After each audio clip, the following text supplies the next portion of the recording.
It was 11:51 p.m. when my phone flared to life, bright, sudden and cruelly honest. The kind of light that doesn't illuminate, it exposes. A message from my mother, 8 words, no warmth, no hesitation. We've decided you're no longer part of the family. No explanation. No punctuation soft enough to cushion the fall.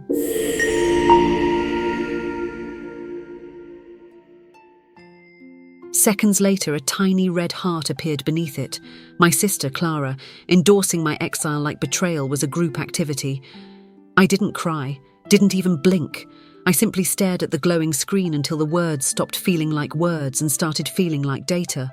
Cold, exact, final. Then I opened my laptop. Every bill, every subscription, every automatic payment I'd set up for them, mortgage, utilities, insurance, phone plans, my silent proof of loyalty. And one by one I started clicking cancel. By 12:03 a.m, their world began to flicker. Before I go further, tell me, where are you listening from? Because I want to know I'm not the only one who's ever had to pull the plug on blood. When the screen finally went dark, the quiet in my apartment pressed in like a verdict. The low hum of the refrigerator, the ticking clock. Every sound felt like a witness to something irreversible. My hands rested on the keyboard, steady. My heart, steady. That scared me, because anger wasn't loud anymore. It was precise. For years I'd been the invisible accountant of their survival, the house that never defaulted, my name on the loan. The car insurance that magically renewed, my card. Every emergency, every teary phone call that began with, "We just need a little help this month," ended with my money, my time, my quiet surrender. I used to tell myself it was love, duty, the right thing. But that night, staring at a row of cancelled transactions, I finally understood. It wasn't love. It was a subscription. And I'd been paying the premium for everyone's comfort except my own. I glanced around my apartment, neat, organised, alphabetized, my defense mechanism. After a childhood filled with chaos, I'd built order like armor. But that night, my order turned traitor. Every folder, every labeled document whispered reminders of how carefully I'd catalogued my own exploitation. I'd always thought love meant endurance, to stay, to give, to be useful. My mother taught guilt the way other parents taught manners, gentle doses, regular servings. Clara, the golden child, had charm to burn and consequences that never stuck. And my father, he survived by disappearing into neutrality. Meanwhile, I learned to survive by fixing everything before it exploded. I remembered the first time I paid their property tax. They were hours from losing the house, voices breaking. I was 26, barely affording my rent, but I wired the money anyway. Mum called me her guardian angel, and I believed her. Then came the utility bills, the car payments, Clara's tuition, $18,000 a year for 3 years straight. Funny how angels always get the invoice in hell. I rubbed my eyes, searching for regret, but found only focus. This wasn't a breakdown. This was accounting. I wasn't losing a family. I was collecting receipts. The last time I'd seen them was at dinner 6 months ago. Mum corrected how I sat. Clara bragged about her business trip that I knew was a vacation. Dad joked that I was too serious to keep a husband like Michael happy. I smiled through the mashed potatoes, pretending not to hear the judgment disguised as humour. That table wasn't dinner. It was a courtroom. I just hadn't realised I was the defendant. Back in my apartment, I opened a new spreadsheet. Columns labelled date, amount, reason, proof. My fingers moved automatically. Years of unpaid respect converted into data. Outside, city lights blinked like Morse code. Somewhere out there, my family slept soundly, thinking I'd accepted their verdict. They had no idea I was just getting started. By morning, my phone was a graveyard of missed calls. Dad, Mum, Clara. Each name glowing like a relic from a museum I'd stopped funding. The first text came from Clara. "You're overreacting. Mum didn't mean it like that. Can we talk?" Talk. As if that word hadn't been twisted into manipulation years ago. I read it twice, found no apology, only control. Concern dressed as command. Deleted it, then returned to my spreadsheet. Each entry was a translation of memory into math. The tuition transfers, the overdraft fees from Dad's borrowed card, the months I skipped my own rent to pay their mortgage. Every dollar was a story. Every story ended the same. Me cleaning up the wreckage they caused. At 9 a.m, an email appeared. From Mum. No greeting. No sorry. Just, "We need to talk about what you've done. You've created a mess. Call immediately." No mention of last night's banishment, just orders, as if my role as fixer hadn't expired. For the first time I saw it clearly. They didn't want saving. They wanted a secretary. I typed one line in response. "I'm reconciling accounts. You should do the same." And hit send. The phone rang seconds later. I let it ring until it died. By noon, panic began to spread. "Dad, can you explain the utility issue? Your mother's losing it." "Clara, why are you doing this? You're destroying everything." Destroying everything. As if silence was destruction, and not defense. I scrolled through years of bank statements, felt something shift. The guilt that had lived in my bones began to dissolve. This wasn't rage anymore. It was clarity. Sharp, methodical, freeing. By mid-afternoon, they'd tried every weapon. Guilt, nostalgia, moral quotes. Mom even posted a Facebook update. Some people forget who raised them once they start making money. Pride comes before destruction. Dozens of likes. Relatives applauding her martyrdom. I didn't comment, but I saved a screenshot. That was the moment I realized silence isn't surrender. It's strategy. At 6 p.m, I called Julia, my friend since college, now a family attorney. "I think I'm done being their accountant," I said. She didn't ask questions, just replied, "Then start documenting everything." That night, I combed through every file, every message, every receipt. The more I archived, the lighter I felt.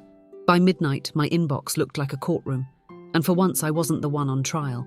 The next night, quiet settled differently. Not heavy, intentional. Each glowing spreadsheet cell was a line of defense. At 11 p.m, Julia called again. "Everything ready?" "Every receipt," I said. "Good. Then you're not asking for repayment, Grace. You're enforcing it." She dictated what to write. Subject: outstanding balances, the Holloway family account. Body: this message serves as formal notice of reimbursement due. Please initiate a repayment plan within 30 days to avoid legal escalation. No emotion, no threats, just business.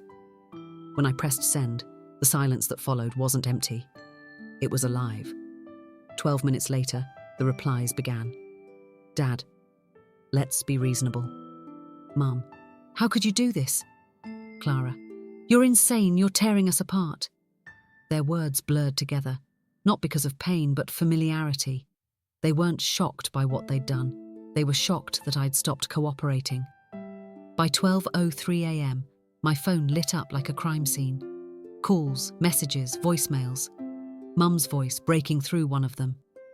"Turn the lights back on, Grace. We'll fix it tomorrow." But tomorrow had already arrived, and they were the ones in the dark now. Julia's email came moments later. "Perfect. Forward everything. We're filing the demand letter by morning." I stared at my name in the draft, Grace Holloway.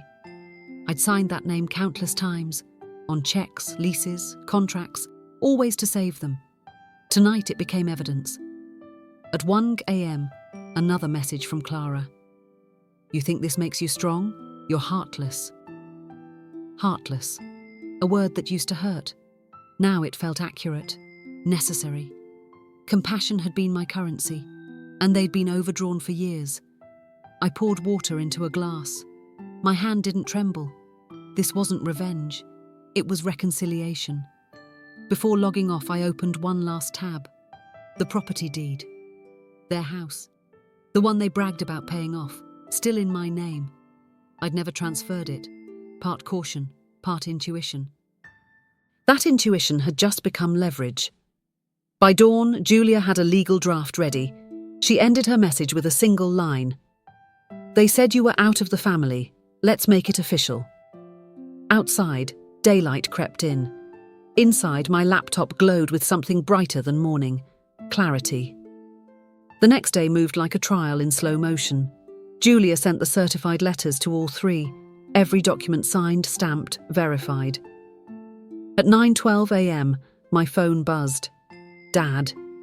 He never called first. "Sweetheart," he said, coating the word with false gentleness. "This has gone too far. Let's keep this private." "It is private," I said. "It's just finally documented."